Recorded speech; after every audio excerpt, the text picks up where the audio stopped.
Bismillahirrahmanirrahim.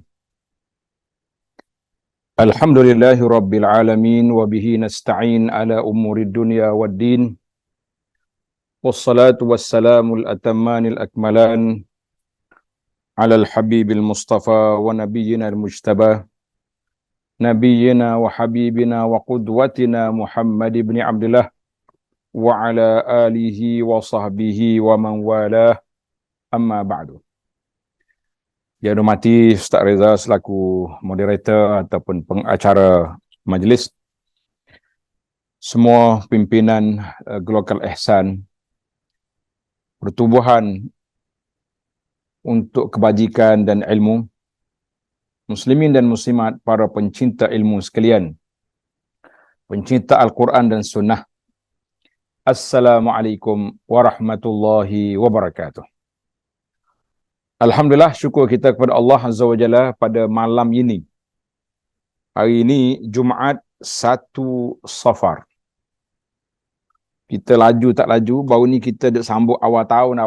Sekarang awal tahun sudah berlalu, masuk bulan Safar. Bulan yang penuh dengan cerita-cerita pelik. Dan alhamdulillah, cerita-cerita pelik bulan Safar ni telah pun dibenteraskan oleh para ulama kita. Kalau ada lagi segelintir manusia yang cuba nak hidupkan amalan-amalan khurafat dalam bulan Safar, maka mereka telah melakukan suatu jinayah kepada masyarakat yang begitu dahsyat. Para ulama dulu dah habis, kita mari duduk cari kerja lagi. Maka kita mengatakan mudah-mudahan Allah SWT hapuskanlah segala amalan-amalan yang karut-marut dalam masyarakat. Biarlah masyarakat hidup dalam keadaan aman, damai, harmoni, dengan penuh ketenangan mengikut sunnah Nabi sallallahu alaihi wasallam. Jadi 1 Safar 1445 bersamaan dengan 18 hari bulan 8 2023. Para jemaah sekalian, alhamdulillah, perbincangan kita pada siri ini, siri yang ke-29 ini, iaitu tafsir surah Ali Imran. Tafsir surah Ali Imran ayat 128 sehingga ayat 132, iaitu perbincangan kita tentang Allah Subhanahu Wa Taala beritahu kepada Rasulullah sallallahu alaihi wasallam bahawa yang menerima taubat iaitulah kuasa Allah Azza wa Jalla. Kita benci setara mana pun kepada orang kafir, boleh jadi di sisi Allah Ta'ala berbeza. Ada rahmah yang akan menimpa mereka, yang menyebabkan mereka juga akan bersama dengan kita insya-Allah dalam Islam, hidup di atas dunia ini, dan Allah Ta'ala anugerahkan akan bersama lagi dalam syurganya. Amin ya Rabbal Alamin. Jadi kita tidak tahu apa kedudukan. Maka kita hanya boleh hukum yang zahir, tetapi yang batin itu kita serahlah kepada Allah Azza wa Jalla. Jadi bagi para pelajar yang ada tafsir Quran, boleh bukalah mana-mana tafsir je. Dia boleh buka. Kalau yang ada tafsir Pimpinan Ar-Rahman, buka Pimpinan. Kalau ada tafsir Aisarut Tafasir yang kita baca ni, lagi baik. Sebab dia boleh mutaba'ah, dia boleh ikut sepenuhnya perbincangan yang disampaikan dalam kitab yang baik ini insya-Allah. Jadi para jemaah sekalian, kita pergi kepada tafsir surah Ali Imran ayat 128. A'udzu billahis samii'il 'aliim minasy syaithaanir rajiim. Laisa laka minal amri syai'un aw yatuba 'alaihim aw yu'azzibahum fa innahum zalimun. Maksudnya tidak ada sedikit pun campur tanganmu dalam urusan mereka itu, atau Allah Ta'ala menerima taubat mereka.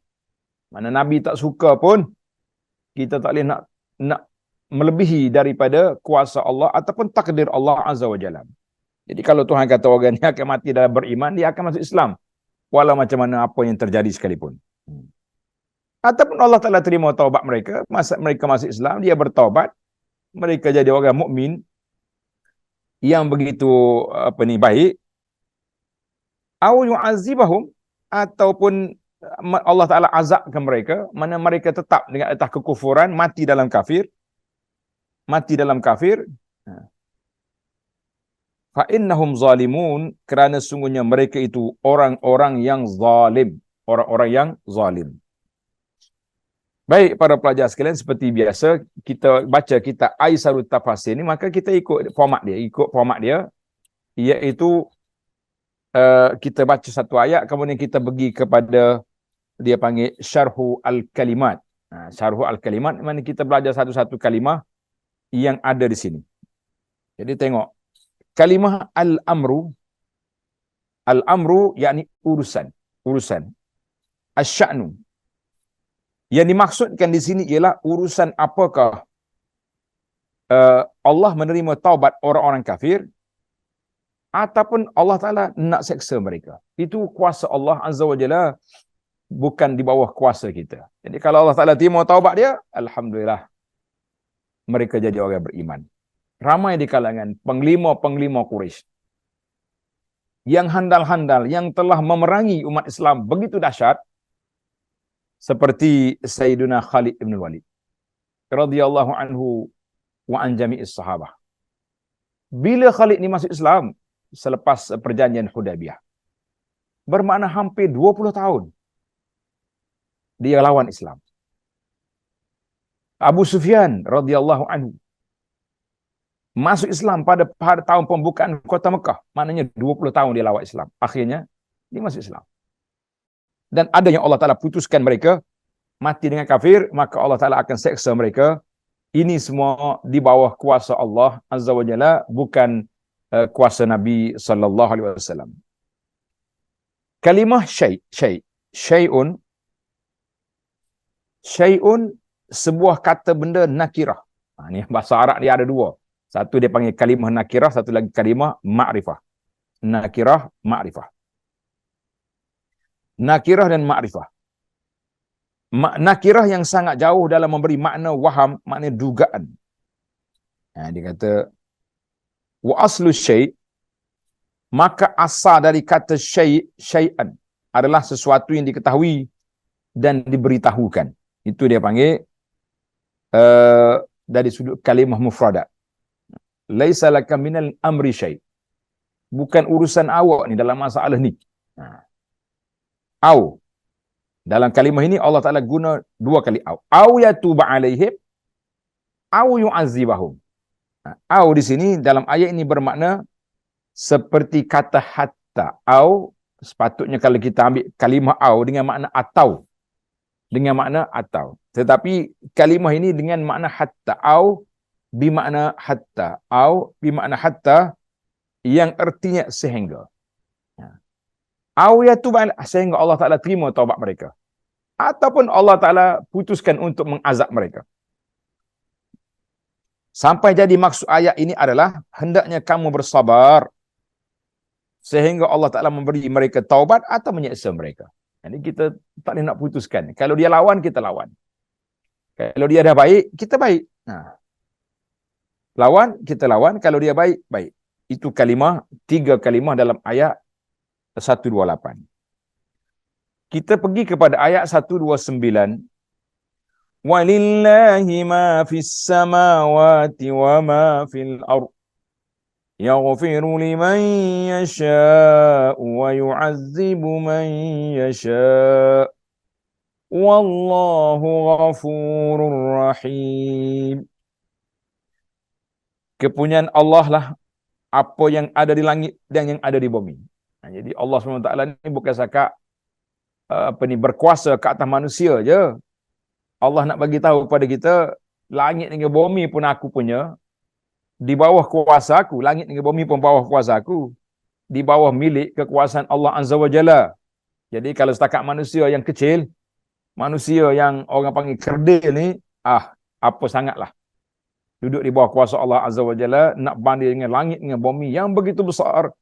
Itu disusun atur oleh Allah Azza wa Jalla perjalanannya. Kemudian Allah Ta'ala sebut, yaghfiru liman yasha'. Allah akan memberi keampunan kepada sesiapa yang dikehendakinya. Orang yang Tuhan nak beri ampun, diampunkan. Wa yu'azzibu man yasha, dan Allah Ta'ala akan menyeksa siapa yang dia kehendakinya. Yaghfiru wa yu'azzibu man yasha. Siapa yang dikehendaki oleh Allah Ta'ala, maka diampunkan, dan siapa yang dikehendaki, maka dia akan menyeksa. Wallahu ghafurur rahim, dan Allah Ta'ala Maha Pengampun lagi Maha Penyayang. Tengok dia punya mufradat ataupun syarhu al-kalimat. Lillahi ma fis samawat. Milik Allah lah apa yang ada di langit dan seterusnya. Sampai ke akhir ayat lah. Maksudnya dalam hal kerajaan, penciptaan dan para hambanya, Allah mengatur makhluk dan menentukan hukum sesuai dengan kehendaknya. Bagi orang yang mengaji tauhid, ini disebut dengan nama tauhid rububiyah. Mana kita mengakui ketuanan Allah Azza wa Jalla ke atas alam ini. Kita mengakui ketuanan Allah Ta'ala sebagai pemilik, pentadbir, penyusun atur perjalanan yang begitu besar di langit dan juga di bumi. Kemudian kita berpindah kepada ayat 120, 130. Ya ayyuhallazina amanu la ta'kulur riba adha'afan mudha'afah wattaqullaha la'allakum tuflihun. Wahai orang-orang yang beriman, janganlah kamu memakan riba dengan berlipat ganda. Jadi kalau riba sikit-sikit macam mana? Simple riba. Semua riba boleh ke? Tak, kita tengok dalam tafsir nanti. Mana Allah Ta'ala sebut berlipat ganda tu apa maksud? Dan bertakwalah kepada Allah. Bertakwalah kamu kepada Allah supaya kamu mendapat keberuntungan, dapat kebahagiaan. Tuflihun, mendapat kebahagiaan. Tengok ayat, la ta'kulur riba. La ta'kulur riba. Jangan kamu memakan riba. Makan di sini mesti dipahami bahawa setiap perilaku ekonomi riba adalah haram. Bukan kata makan tu, makan saja. Orang apa tak makan apa duitnya. Ana selalu bergurau dengan makcik-makcik kita. Kita kata pakcik-pakcik, makcik, semua ni tuan-tuan dan puan-puan ni kaya belaka. Sebab apa kaya? Sebab duit tak habis nak makan.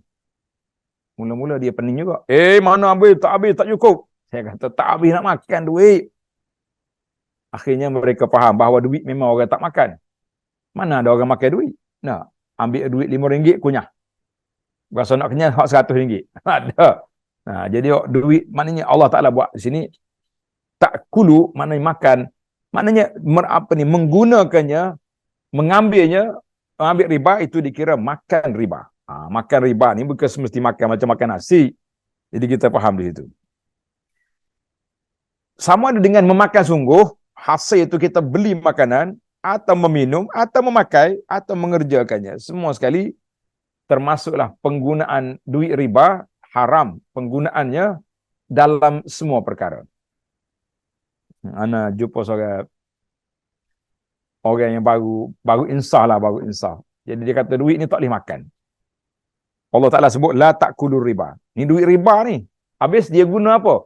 Dia panggil semua kawan-kawan dia, orang yang kena, mari stesen minyak. Dia isi minyak kereta orang dengan duit riba. Dia kata Allah Ta'ala tak bagi makan, kita beri ke kereta tak apa. Macam-macam kepahaman.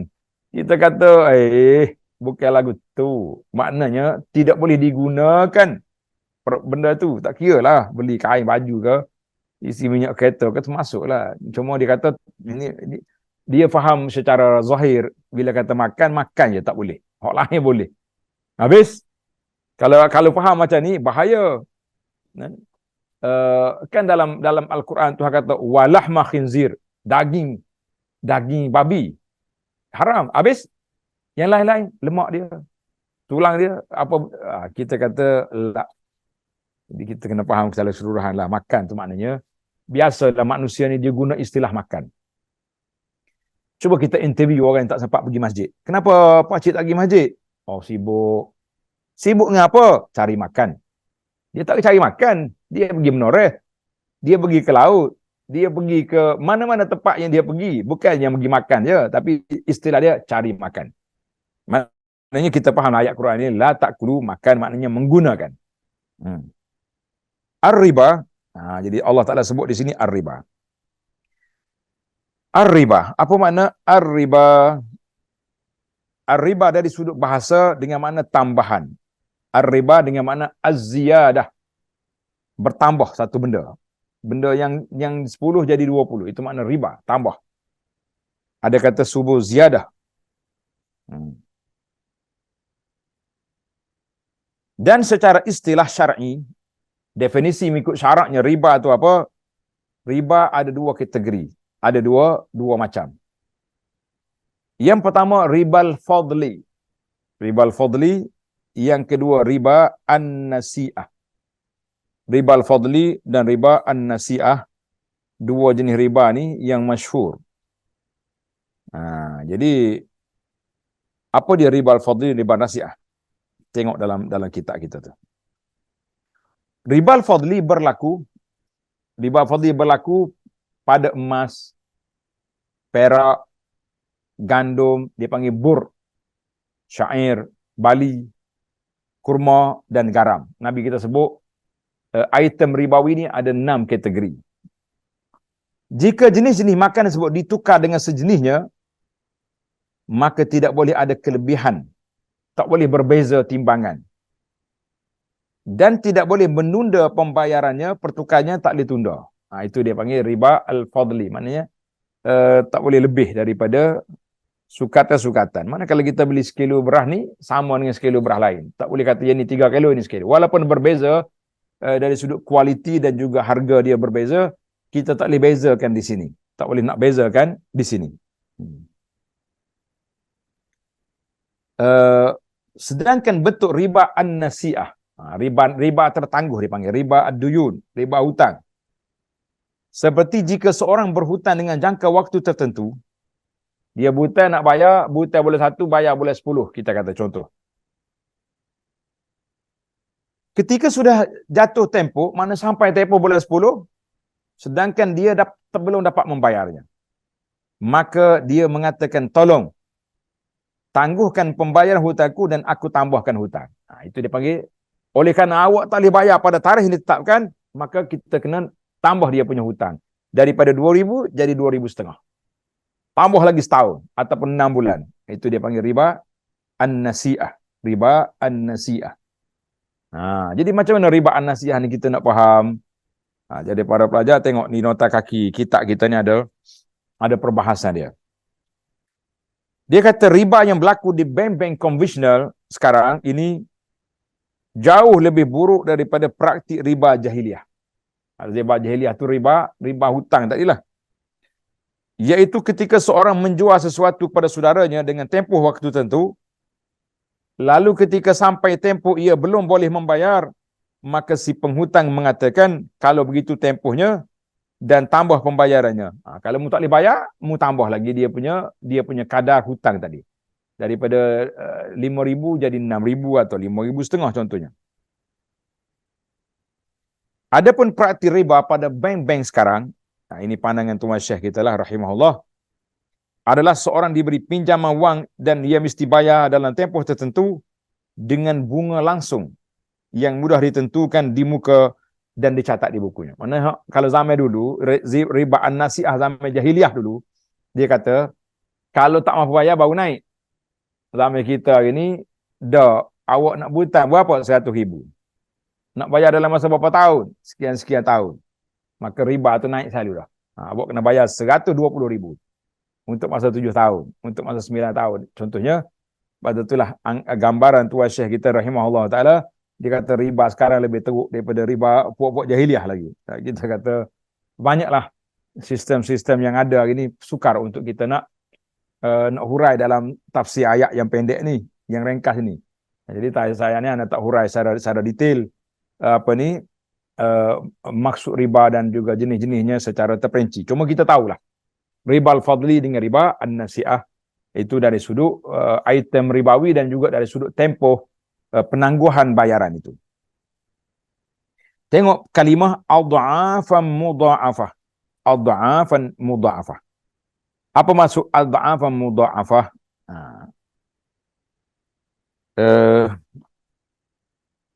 Yakni berlipat ganda.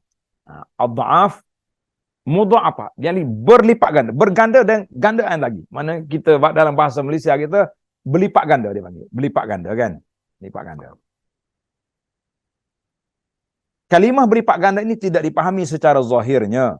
Jangan kata kalau riba tak lipat, halal. La.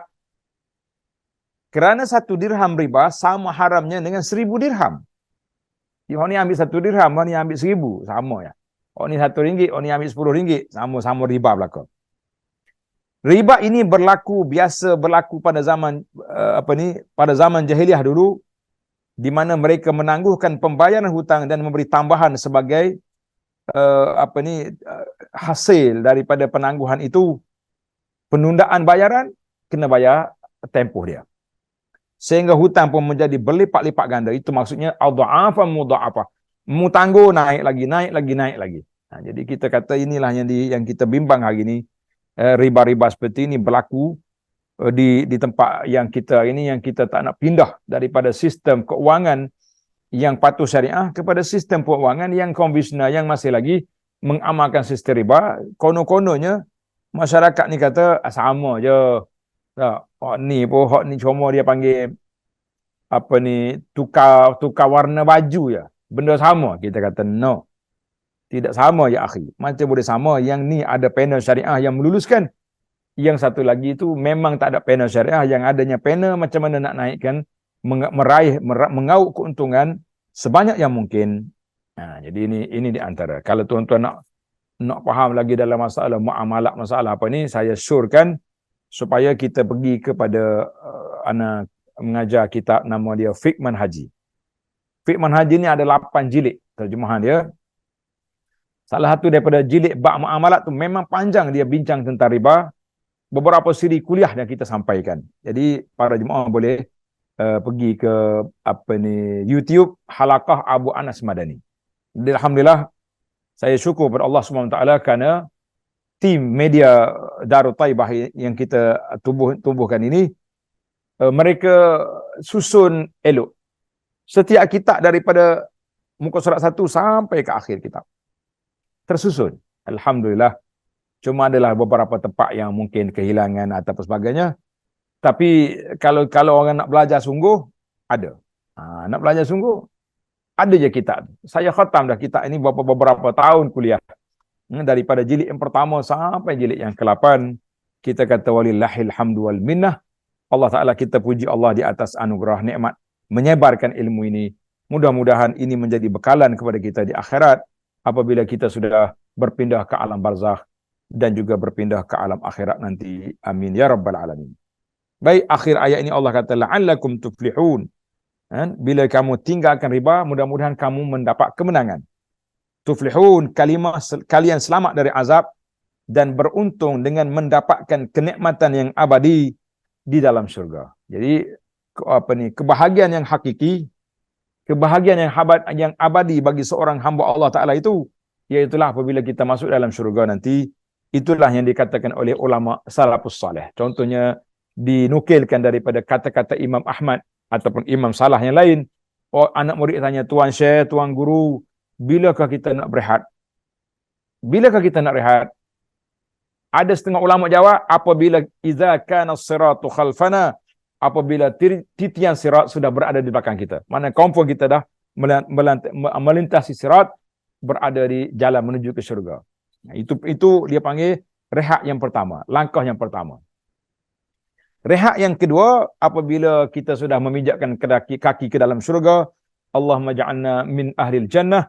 Ya Allah, jadikan kami, para pelajar kami di alam nyata, di alam maya ini, dan keluarga kami juga keluarga kami, pelajar-pelajar kami, termasuk di kalangan ahli syurga ya rabbal alamin, dapat melintasi sirat dengan begitu aman dan mudah dan senang ya rabbal alamin.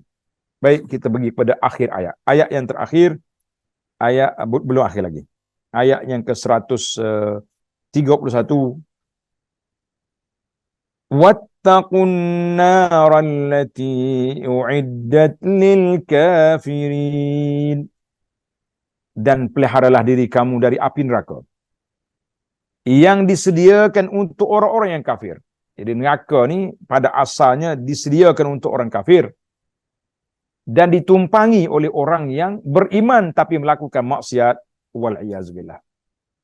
Jadi para jemaah sekalian, di antara ilmu tadabbur yang kita belajar, bila kita lalu ayat-ayat nikmat, kita minta Allahumma ja'alna min ahliha ya Rabb. Apabila kita baca ayat tentang azab, maka kita kena minta perlindungan dengan Allah Azza wa Jalla. Allahumma ajirna minan nar. Allahumma ajirna minan nar. Na'udzubillahi minan nar. Itu dia panggil ayat pelindung. Doa minta perlindungan Allah Ta'ala daripada sifat-sifat yang sangat berbahaya ini. Mudah-mudahan kita selamat. InsyaAllah. Jadi kita bila sebut tentang neraka, kita minta Allah Ta'ala selamatkan dia. Selamatkan kita. Tengok dia punya kalimah ada tak? Uiddatil kafirin, wattaqunna allati uiddat lil kafirin, maksudnya dipersiapkan dan diperuntukkan bagi orang-orang yang mendustakan Allah dan Rasulnya sallallahu alaihi wasallam.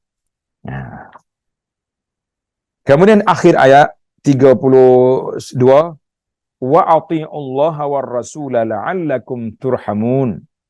Dan taatilah Allah dan Rasulnya sallallahu alaihi wasallam supaya kamu diberi rahmat, ai la'allakum turhamun, agar kamu diberi rahmat dan tidak diseksa disebabkan dosa kemaksiatan yang sudah kamu lakukan. Jadi alhamdulillah para pelajar sekalian, tamaklah kita bacaan terjemahan ayat dan juga syarhu al-kalimat ataupun disebut dengan nama al-mufradat, mufradatil kalimat. Sekarang kita berpindah kepada memahami makna al-ayat. Apakah makna ayat yang kita baca ini? Biiznillahi azza wa jalla. Kita tengok. Sahha anna Nabiya sallallahu alaihi wasallam idza qada'a ala afradil musyrikin. Tengok. Dalam riwayat yang sahih, bahawa Nabi sallallahu alaihi wasallam pernah mendoakan golongan orang-orang yang tertentu dari kaum musyrikin agar mereka diazab oleh Allah. Agar mereka diazab oleh Allah Azza wa Jalla. Coba tengok di nota bawah. Nota kaki dia tu ada huraian. Hadis ini dikeluar oleh Imam Muslim. Maknanya hadis sahih dikeluar oleh Imam Muslim ketika baginda Nabi sallallahu alaihi wasallam pecah giginya dan terluka di kepalanya. Lalu baginda mengeluarkan kata-kata, Nabi kata apa? Nabi kata, lan yafliha qaumun syajja ra'sa nabiyihim. Tidak bahagia. Tengok ni, dia kata apa ni? Kaifa yaflah qaumun fa'alu hadza bi nabiyihim. Ini kata-kata dia lah. Riwayat tu banyak. Ada kata lan yufliha qaumun syajja ra'sa nabihim, tidak bahagia, tidak akan tenang mana-mana kaum yang telah melukai muka nabi mereka sendiri. Jadi bila sampai di sini, Allahu akbar. Bagaimana mungkin satu kaum bahagia kalau mereka berani melukai kepala nabi mereka dan memecahkan giginya, padahal ia menyuruh mereka kepada jalan Allah Azza wa Jalla. Jadi dia dipanggil orang pada jalan Allah, maka kamu dilawan sampai luka-luka berdarah. Maka ketika itulah katanya, kata-kata Nabi ini dalam perang Uhud. Dalam perang Uhud, ketika beliau Nabi SAW terluka kepalanya dan pecah gigi serinya, maka Nabi pun keluar kata-kata ini. Maka Allah Ta'ala turunkan ayat ini. Turun ayat mana? Laisa laka minal amri syai' aw yatuba alaihim aw yu'adzibahum. Allah kata, tidak ada sedikit pun campur tanganmu dalam urusan mereka itu. Kamu tak boleh nak ambil, tak ada kuasa untuk nak campur tangan dalam urusan puak-puak kafir yang merukakan kamu itu. Maksudnya, hendaklah kamu bersabar. Hendaklah kamu bersabar sampai Allah memberikan, yakni menerima taubat kepada mereka. Ada lagi nota kaki di bawah ni. Panjang sikit ni cerita kita ni. Tengok. ketika ayat 128 ini turun, dan terkandung dalamnya bahawa Allah Subhanahu wa taala akan menerima taubat orang-orang musyrik. Mana ayat tu ayat Quran menyatakan Allah Taala akan terima taubat orang musyrikin itu, dan itu mengundang harapan besar bagi Rasulullah sallallahu alaihi wasallam agar mereka masuk Islam. Tengok Nabiur Rahmah, dia tak nak orang binasa. Nabiur Rahmah, dia nak umat dia masuk Islam supaya selamat. Kita kena belajar dengan sifat Nabi sallallahu alaihi wasallam. Tidak nak menerakakan orang, menjahannamkan orang dan macam-macam, sebab yang kita nak menyelamatkan orang. Maka Nabi pun berdoa, Allahumma ighfir liqaumi fa innahum la ya'lamun. Ya Allah, ampunilah kaumku kerana mereka sungguhnya mereka tidak mengetahui. Mereka tak tahu, tidak merasai keimanan, sebab tu dia lawan aku ni. Imam Muslim meriwayatkan dari Ibnu Mas'ud radhiyallahu anhu, dia mengatakan, aku melihat Rasulullah sallallahu alaihi wasallam mengisahkan tentang seorang nabi yang dipukul kepadanya sedang dia mengusap darah di wajahnya seraya berdoa. Jadi Nabi cerita kepada sahabat tentang keadaan Nabi dulu, para anbiya yang terdahulu, bagaimana melalui ancaman kaum dia. Maka Nabi kata, Nabi dulu kata, Allahumma ighfir liqaumi fa innahum la ya'lamun. Ya Allah, ampunilah kaumku kerana sesungguhnya mereka tidak mengetahui. Jadi oleh kerana mereka tak mengetahui, ampunilah. Jadi Nabi kita pun sallallahu alaihi wasallam juga berdoa untuk umatnya dengan doa yang sama. Jadi itu dia. Jadi Allah kata, laisa laka minal arsyid. Tak ada kuasa apa pun dalam masalah nak menentukan orang ni diazab ataupun orang ni diberi nikmat. Atau Allah Ta'ala menyeksa mereka akibat perbuatan zalim mereka, kerana mereka memang orang-orang yang zalim. Jadi orang ni memang zalim. Kalau Tuhan nak azab, itu kuasa dia. Kita tak boleh nak sekat, tak boleh nak halang. Itu di bawah kuasa Allah Azza wa Jalla. Kepunyaan Allah segala yang ada di langit dan di bumi. Allah sebagai penguasa dan penciptanya, dia panggil Rabb. Rabb, ini yang kita katakan dari sudut istiqra', dia panggil tauhid rububiyah. Tauhid tentang ketuanan Allah Azza wa Jalla. Allah menguasai segalanya dan meletakkan aturan hukumnya sesuai dengan kehendaknya. Jika Allah mengazab, maka itu atas dasar keadilannya. Jadi kita kena kata ni, ini dia panggil format Ahlus Sunnah. Maknanya kalau Allah Ta'ala beri seorang ni, hamba ini masuk syurga, fabi rahmatihi, fabi fadlihi, itu dengan limpah kurnia Allah Azza wa Jalla. Kalau Allah Ta'ala azab hambanya, fabi adlihi, itu dengan keadilannya. Ini bahasa yang kita boleh guna untuk Allah Azza wa Jalla. Jangan kata, Allah Ta'ala zalim, pilih kasih, azab orang ni. Kata-kata la. Jadi kita kata, kalau dia beri kebaikan, kita kata fa bi fadlihi, itu dengan limpah kurnia Allah. Kalau Allah Ta'ala timpakan kesusahan atau azab kata hambanya, kita kata fa bi adlihi, hukuman ini dengan keadilan daripada Allah Azza wa Jalla. Itu bahasa beradab. Jadi kita dengan Allah Ta'ala ni jangan duk cakap satu pasang. Orang Kelantan kata jangan kecek kokse. Jangan kecek kokse. Kita kena ada SOP, kena ada adab, ada peraturan-peraturannya. Allah Ta'ala menguasai segalanya dan meletakkan aturan hukumnya sesuai dengan kehendaknya. Jika Allah mengazab, maka itu atas dasar keadilannya. Jika Allah memberi rahmat, maka itu sesuai dengan anugerahnya. Ingat bahasa dia kan? Dan Allah Maha Pengampun bagi orang yang mahu bertaubat, dan Maha Penyayang bagi orang yang mahu kembali kepada kebenaran. Begitulah mafhum kandungan ayat 128, 129. Maknanya, ayat yang awal ni menceritakan satu episod lain, iaitulah tentang kuasa Allah Ta'ala memberi keampunan ataupun menyeksa orang-orang yang layak untuk diseksa mengikut perkiraan ilmu Allah, keadilan Allah Azza wa Jalla. Baik, sekarang kita berpindah kepada ayat yang berikutnya. Wa ammal ayatus salisa, ayat yang ketiga dalam perbincangan kita, iaitu ayat 130. Ayat 130, adapun kandungan ayat 130, di dalamnya Allah Ta'ala menyeru hamba-hambanya yang beriman. Allah Ta'ala seru hambanya yang beriman sesudah mereka berhasil keluar dari jahiliah dan masuk Islam. Maknanya orang dulu orang tidak beriman. Zaman Nabi senang orang tak beriman dipanggil jahiliah. Zaman kita ini bolehkah guna jahiliah? Ada sebahagian pendakwah menggunakan jahiliah kurun yang ke-20. Tapi ada yang tak selesa dengan perkataan jahiliah. Kita kata cukuplah, kita kata kelaraan, kealpaan ataupun kesesatan. Tapi kalau nak kata jahiliah itu berat. Baik. Sesudah puak jahiliah ni masuk Islam, maka Allah seru mereka. Allah Ta'ala panggil dengan apa? Ya ayyuhallazina amanu. Wahai orang-orang yang beriman. Tengok.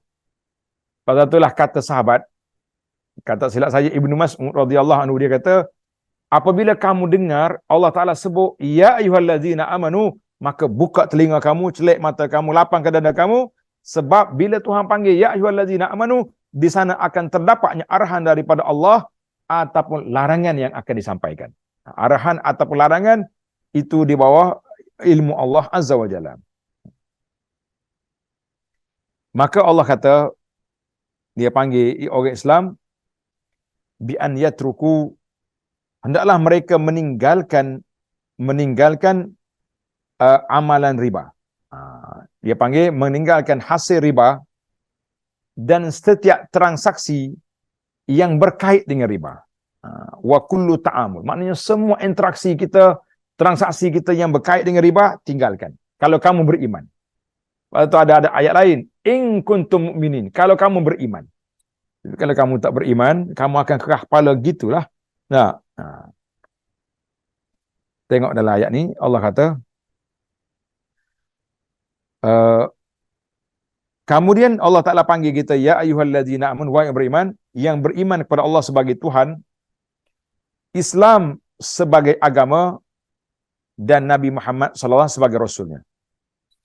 Apa dia Tuhan? Bila Tuhan panggil, kita pun buka telinga, celik mata, lapang dada nak dengar apa arahan Allah.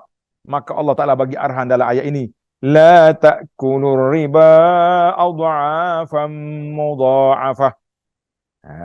La ta'kulur riba adha'afan mudha'afah.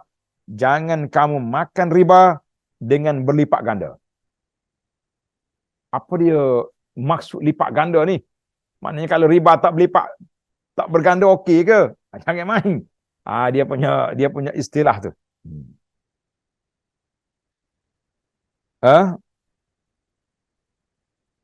Pada waktu itu, mana waktu turun ayat ni lah, waktu ayat ni tak buat jahiliah. Seseorang berhutang dan setelah jatuh, maknanya sampai tempoh pembayarannya dan dia tidak mampu membayar. Siapa tempoh bayar tak boleh bayar. Sudah. Macam nak buat?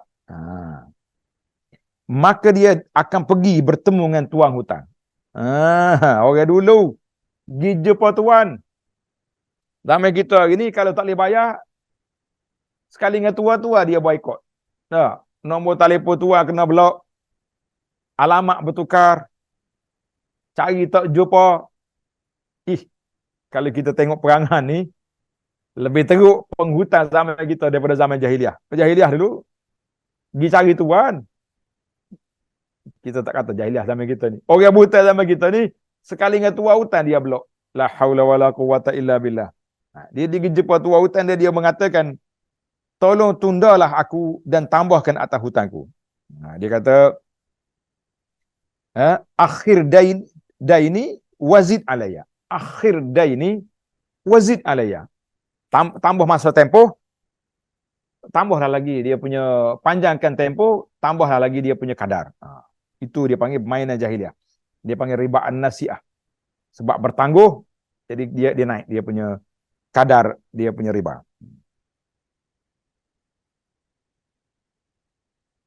Tengok nota di bawah. Kata-kata ini apabila yang meminta penundaan pembayaran orang yang berhutang, tetapi kalau yang menuntut bunga berlipat itu yang memberi hutang, maka ia mengatakan kepada yang berhutang, apakah kamu membayarnya sekarang atau memberi tambahan bunga? Jadi bila cukup masa, tokek dia pula kata, mu nak bayar lah ni ataupun naik dia punya kadar bunga dia, riba dia. Jadi mu pilihlah mu nak mana. Dua-dua tu dia belaka. Anda tengok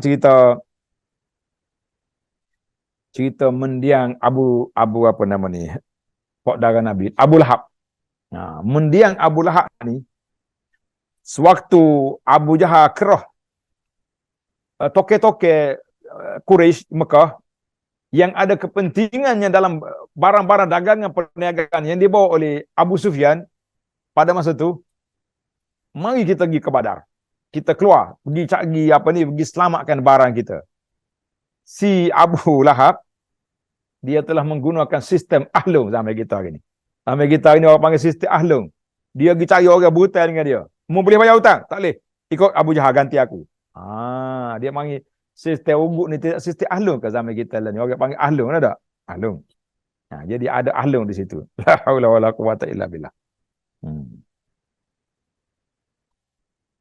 Begitu juga pada kali kedua, kali ketiga, si penghutang minta ditunda pembayaran di atas hutangnya, sehingga hutang yang hanya 10,000 boleh menjadi 20,000 dan mungkin jadi 30,000. Itu yang dikatakan adha'afa mudha'afa, berganda. Dan seterusnya. Inilah makna adha'afa mudha'afa, berlipat ganda itu. Jadi baru kita jelas, oh gitu punya.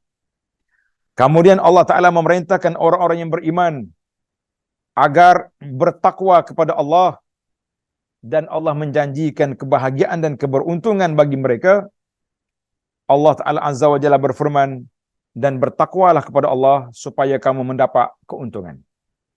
Yakni agar kamu semua beruntung, boleh selamat dari azab dan dapat pahala yang besar berupa syurga yang disediakan oleh Allah Azza wa Jalla.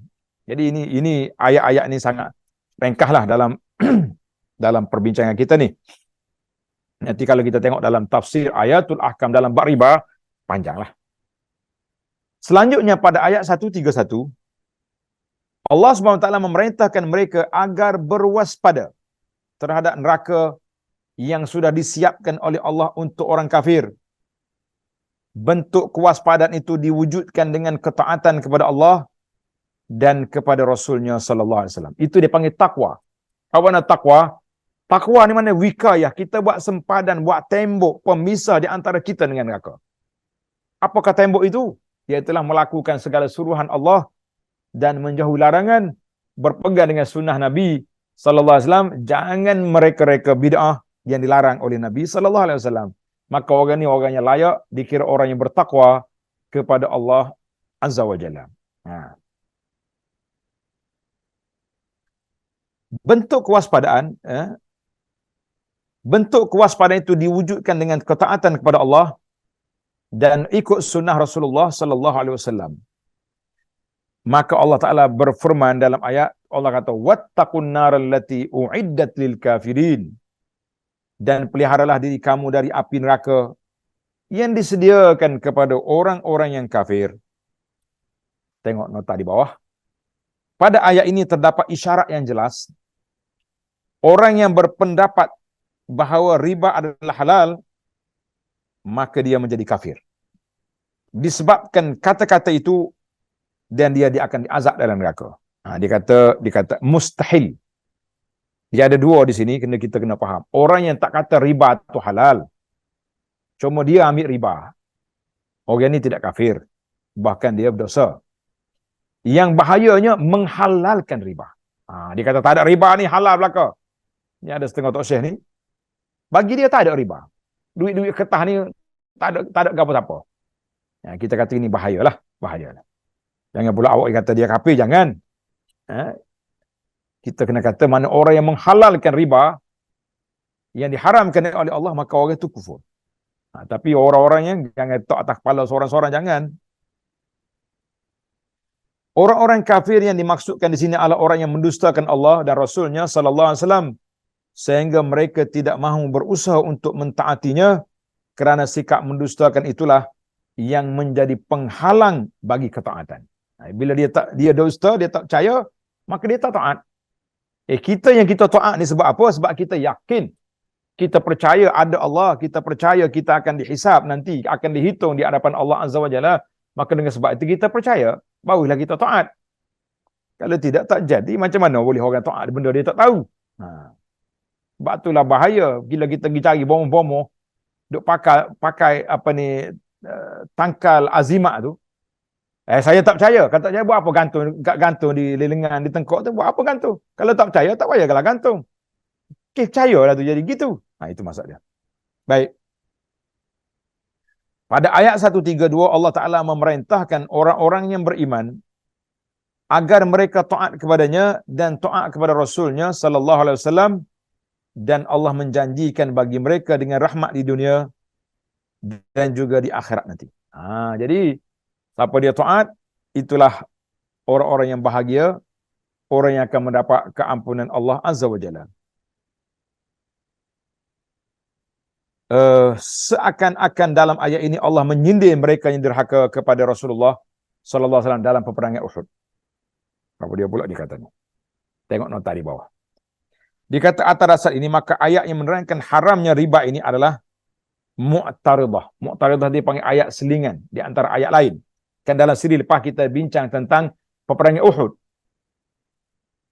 Maka di antara rangkaian ayat-ayat yang membicarakan perang Badar dan Uhud, ayat selingan ini menambah keindahan dan sentuhan yang mendalam pada jiwa manusia, kerana salah satu faedahnya, hal itu boleh menghilangkan kejemuan bagi pendengar jika seandainya rangkaian pembicaraan terus menonton mengenai satu tema saja. Jadi itu dipanggil uslub Quran. Dah, tengah-tengah kita baca hal yang kuat-kuat, dia mari ayat lain pula. Gitu kaedah. Baik. Iaitu pada ahli pemanah yang meninggalkan posisi pertahanan mereka di atas bukit rumah, sehingga nampak pada kekalahan yang teruk bagi kaum muslimin. 70 orang sahabat mati syahid. Maka Allah berfirman, dan taati Allah dan Rasul supaya kamu tak diberi rahmat, yakni supaya Allah merahmati kamu dengan menerima taubat dan mengampuni kesalahan kamu dan masukkan kamu ke dalam surga serta kedamaian dan kenikmatan yang abadi. Jadi macam gitulah maknanya kamu ni umat Islam. Kalau kamu dengar kata Allah dengan Rasul, kamu tak akan kalah. Dan dalam peperangan Uhud ni, muka Nabi berdarah. Nabi pun mengharapkan puak kafir ni akan diambil tindakan, tetapi Allah Ta'ala kata, laisa laka minal amri syai'. Ramai di kalangan penglima kafir yang memecahkan kubu pertahanan Islam pada saat dalam peperangan Uhud, iaitu Khalid bin Walid. Kita kena kenal nama-nama watak-watak yang hebat ini. Yang menjadi ketua terus angkatan tentera Quraisy. Siapa dia? Ketua besar dia, Abu Sufyan. Dua-dua ni masih Islam. Akhirnya. Itu dengan rahmat Allah Ta'ala. Sebab itulah kita jangan boros. Saya guna perkataan jangan boros dalam berkata-kata. Sebab dalam pemerhatian ana, orang-orang yang boros bercakap ni, duduk atas pentas ceramah ni, kata orang ni, kalau mati tanam di sini pun dia merangkak pergi ke jarak Cina. Akhir sekali, dia mati di atas pentas platform kumpulan yang dia kata mati ikut jarak. Tengok. Jangan rulu. Orang yang melampau ni dia akan terpelanting. Ini kalau saya tak sebutlah nama orang. Tapi dengan umur saya ni, umur pertengahan ni, kita sempatlah dengan beberapa isu penceramah-penceramah yang boros, yang menggunakan perkataan yang teruk-teruk zaman dulu. Anda ingat lagi waktu saya remaja, Allahyarham bapa saya rahimahullah taala, dia pergi tegur kepada penceramah-penceramah, nasihat kepada penceramah-penceramah, panggil nasihat. Kita ni dakwah, kita nak ajak orang, kenapa kasar, kenapa, termasuklah isu-isu takfir zaman tu. Kita kata rahimahullah taala masyayikhuna al-amwat minhum, yang telah berusaha untuk membendung perkara-perkara tersebut. Tapi pemuda-pemuda yang satu masa dulu keras, mereka lah yang akan melompat mati di atas tanah ataupun di atas pentas tempat yang mereka hina dulu. Allahu Akbar. Jadi kita ni dalam apa saja keadaan berpada-pada, jangan ganas. Maka di sini Allah Ta'ala larang para sahabat jangan agresif, sabar. Sabar. Nabi sendiri, laisa laka minal amri. Bukan di tangan kita untuk membinasakan orang, tapi kita hanya mampu untuk memberi nasihat, memberi bimbingan, sebab kuasa mengubah hati manusia iaitulah kuasa Allah Azza wa Jalla. Baik, kita balik pada ayat kita. Allah kata apa? Allah berfirman, dan taati Allah dan Rasul supaya kamu diberi rahmat, yakni supaya Allah merahmati kamu dengan menerima taubat dan mengampuni kesalahan kamu dan memasukkan kamu ke dalam surga serta kedamaian dan kenikmatan yang abadi. Tamaklah makna ayat secara ringkas. Nama dia pun Aisarut Tafasir, tafsir yang mudah. Jadi kita nak suruh panjang macam mana dia nama dia pemudah. Alhamdulillah. Baik, kita ambil ada 7 pengajaran daripada ayat yang kita baca ini. Yang pertama, kebebasan. Istiqlalur Rabb bil amri. Kebebasan mutlak Allah Ta'ala dalam segala urusan. La yus'alu amma yaf'al wa hum yus'alun. Mu jangan tidak ditanya. La yas'alu amma. Mu jangan tanya kenapa tu awak gini-gini, tapi kamu yang akan ditanya. Maka tidak ada satu makhluk pun yang berhak mengatur urusan apapun kecuali dengan rahmat dan izin Allah yang diberikan kepada hamba-Nya. Ini kuasa Allah. Yang kedua, kezaliman akan mengundang datangnya azab kecuali jika seorang hamba bertaubat. Lalu Allah Ta'ala menerima taubat itu dan mengampuni dosanya. Alhamdulillah.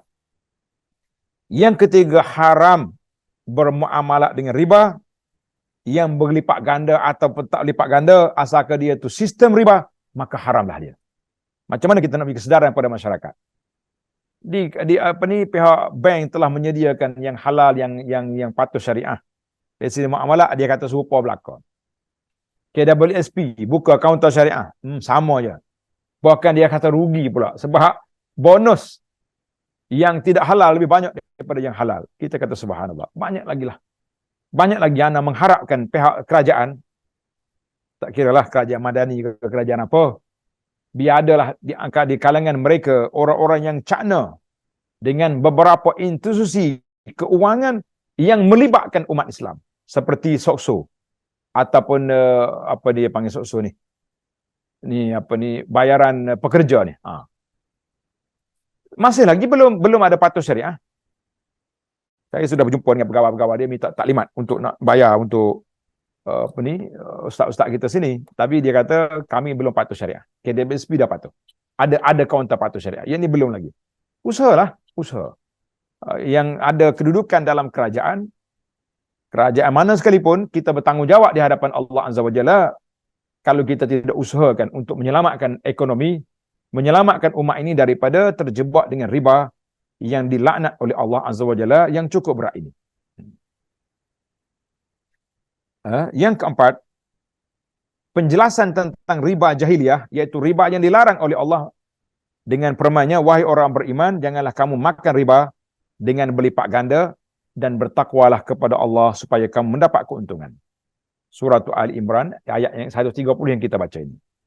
Yang kelima, kewajipan bertakwa bagi orang yang menginginkan kemenangan di dunia ataupun di akhirat. Awak nak benar baik di dunia, aman di akhirat, bertakwalah kepada Allah Azza wa Jalla. Yang keenam, menjadi kewajipan untuk menjauhkan diri dari api neraka walaupun hanya bersedekah dengan sebiji kurma. Maknanya Nabi sebut ittaqun nar walau bisyiqqi tamrah. Takutlah kamu disentuh oleh api neraka walaupun dengan setengah biji tamar. Maknanya kena banyak sedekah, banyak infak, banyak melakukan kebaikan supaya kita selamat di dunia dan aman di akhirat. Yang ketujuh, wajib taat kepada Allah dan Rasul-Nya sallallahu alaihi wasallam supaya mendapat rahmat Allah berupa keampunan dan masuk dalam syurga. Alhamdulillah, tamatlah kita ayat 1 yang kita baca hari ini, ayat 128 hingga 132, untuk memahami hikmah kenapa dilarangnya riba. Ada sebuah buku yang saya terjemahkan. Buku ni nama dia Mahasinul Islam ataupun Keindahan Islam. Tuan-tuan cari buku Keindahan Islam.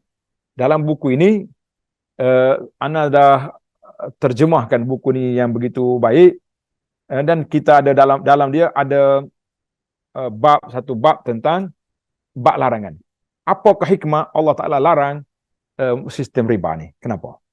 Cari buku ni. Kita baca, biar kita puas hati. Kita rasa, orang Kelantan kata jelira. Kenapa riba diharamkan? Kalau tidak kita duduk memikir. Ekonomi hari ini semua bergantung dengan riba. Tiba-tiba Allah Ta'ala haramkan riba. Adakah ini undur ke belakang? Adakah ini orang panggil tidak bergantung dengan Islam jadi kita jadi lemah? Kita kata tidak lemah. Kita boleh faham dalam ilmu yang sangat luas tentang pengharaman-pengharaman benda-benda dilarang oleh Allah Azza wa Jalla. InsyaAllah kita akan sambung lagi dalam siri akan datang bermula ayat 133 sehingga ayat seterusnya 136 ataupun lebih, insya-Allah. Subhanakallahumma wa bihamdika asyhadu an la ilaha illa anta astaghfiruka wa atubu ilaik. Wa sallallahu ala nabiyyina Muhammadin wa ala alihi wa sahbihi ajma'in. Walhamdulillahi rabbil alamin. Wassalamualaikum warahmatullahi wabarakatuh. Waalaikumsalam warahmatullahi wabarakatuh. Alhamdulillah, terima kasih. Jazakumullahu khaira kepada Datuk Dr. Abu Anas atas pengisian malam ini. Mudah-mudahan ianya memberikan manfaat yang baik. Ada soalan di dalam ruang Zoom? Jika ada, kalau boleh dimajukan dalam ruang chat. Lebih kurang kita tunggu dalam seminit. InsyaAllah minggu depan macam biasa dah tu. Setakat ni. Jadualnya setakat ni macam tu lah ya. InsyaAllah. InsyaAllah. Start cuti dah tu minggu depan rasanya. Cuti dah. Cuti sekolah. Apa? Kita pagi kita cuti. Assalamualaikum Ustaz. Assalamualaikum. Boleh saya bertanya Ustaz? Silakan. Ini saya ada pernah dengar berkenaan dengan ini menyentuh hal riba ya. Ya. Ada yang saya pernah dengar itu, contohnya dalam dia ada perbezaan dalam kita buat pinjaman macam pinjaman duit tu ataupun kita buat pinjaman perumahan dan pinjaman kereta. Dia menyentuh perbezaan di situ adalah kita tu bukannya dia kata dalam bentuk pembayaran. Lebih kurang macam tu. Maknanya kalau kita tak buat apa, tak beli rumah tu, tak buat cara tu kita tak ada rumah. Dia ada perbezaan antara dalam bentuk pinjaman tu tadi, pembayaran tu. Ya. Mungkin pertanyaan saya ni tak berapa jelas pada Ustaz lah. Boleh. Terima kasih kepada saudara. Kita sekarang ni alhamdulillah, kalau kita beli dengan sistem riba, kita beli rumah contohnya 200-300 ribu, kemudian dia punya interest berapa sekian. Kalau lambat dia akan naik. Itu dipanggil perbezaan. Tetapi yang dengan adanya sistem keuangan sekarang berbeza. Sebab sistem keuangan dia akan beli rumah itu untuk kita dia jual, kemudian dia jual kepada kita dengan harga yang dia sudah ambil untung berapa. Contohnya dia beli 250 ribu, dia jual kepada kita 300 ribu. Kita akad dengan harga 300 ribu. Dan tak boleh lebih dah. Kalau kita terlambat bayar, apa tindakan dia, apakah ada penalti ke, riba tak ada lagi dah. Itu perbezaan yang sangat ketara. Kita tak perasan benarnya yang riba tu nampak awalnya murah, tapi akhirnya mahal. Dia akan beranak. Tapi yang sistem keuangan ni dia tak boleh naik. Masalah penalti pun pihak bank negara security menghadkan berapa peratus yang dibenarkan. Itu dia punya panjang juga dia punya kedudukan itu. Sebab itulah kita rasa bagi anak lah penting sangat kita ikuti pengajian tentang sistem keuangan semasa daripada asatidzah ustaz-ustaz kita yang pakar dalam bidang-bidang ini. Menarik. Boleh. Kalau dulu macam-macam seminar orang anjurkan. Jadi sekarang ni pun elok juga dianjur. Tapi macam mana adakah dapat sambutan? Saya rasa Gelokar boleh anjur kalau jemaah nak dengar. Contohnya malam ni penerangan tentang bahaya riba dan kategori dia, jenisnya, kaitannya dengan semasa, kita boleh jemput, Ustaz Reza boleh jemput ustaz-ustaz kita yang pakar dalam bidang keuangan. Cuba jemput sekali, kita tengok berapa orang masuk. InsyaAllah, sebab semua orang tak nak riba, takut. Tetapi kadang-kadang kita tidak perasan. apa yang kita buat itu memang terjebak dengan riba yang diharamkan oleh Allah Azza wa Jalla. Baik, itu jelah penjelasan ringkas saya. Wallahu a'lam. Terima kasih Ustaz. Kalau boleh saya nak tanya satu lagi Ustaz. Ya. Ini satu lagi, ini berkenaan dengan, sebab saya ni dah umur 60 tahun. Aha. Okey, selama ni maknanya duit simpanan kita, duit ASB dan sebagainya tu, yang mana bonus dan dividen yang dibagi oleh pihak institusi tu, contohnya macam ASB, tidak mematuhi syariah. Kecuali dalam ASB ni, satu yang saya tahu, sukuk saja yang mengikut mengikut syariah Islam. Ya. Yang lain tu tidak. Dan begitu juga dengan kalau macam simpanan wang kita di bank-bank Ustaz. Ya. Jadi disebabkan umur dah macam ni, maknanya dulu ni kita dah termakan dah banyak. Kita dah termakan. Jadi katakanlah saya ambil sebahagian daripada duit saya tu, saya hasilkan, saya kira itu sebagai riba yang saya pernah makan dulu dan saya sedekahkan. Bagaimana Ustaz? Adakah itu menampung dosa saya? Sebabnya dalam Al-Quran Allah kata walakum ru'usu amalikum. Bila kita riba, kita boleh ambil modal asal. Contohnya tuan sudah letak dalam pelaburan dengan modal 3 juta. Jadi kita ambil balik duit kita 3 juta. Yang lebih tu, profit yang kita dapat tu contohnya juta lagi ke apa, itu kita ambil serah ke Glokal. Glokal akan cari di tempat-tempat yang sesuai untuk dibuat. Contohnya dia buat jalan ke, dia buat. Yang pentingnya, kita tak boleh letak di tempat yang menjadi hak peribadi. Jadi syarat dia nak taubat tu, dia tak boleh guna untuk peribadi sebab harta tidak milik. Maka kita letak di tempat-tempat yang banyak. Saya rasa Ustaz Reza boleh respon. Adakah tempat-tempat yang boleh digunakan untuk duit-duit pembersihan ini? Macam mana Ustaz Reza?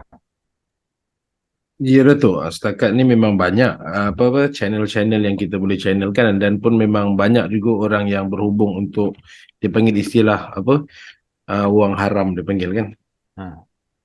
Untuk kita uruskan untuk masalah umum lah, dan insya-Allah memang kita agihkanlah kepada tempat-tempat yang berhak. Itu betul lah. Maknanya tindakan kita tu betul. Maknanya kita bersihkan duit kita yang mana tidak jadi hak kita tu, kita keluarkanlah. Kita ambil yang panggil ru'us amwalikum, kepala modal. Jadi Islam tidak zalim.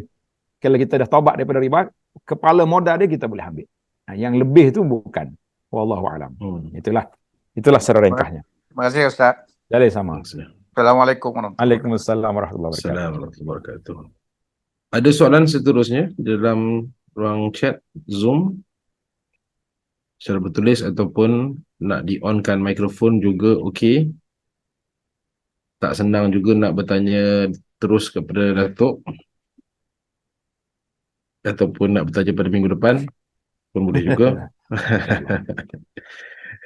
Alright, rasanya kita lihat setakat tu Datuk.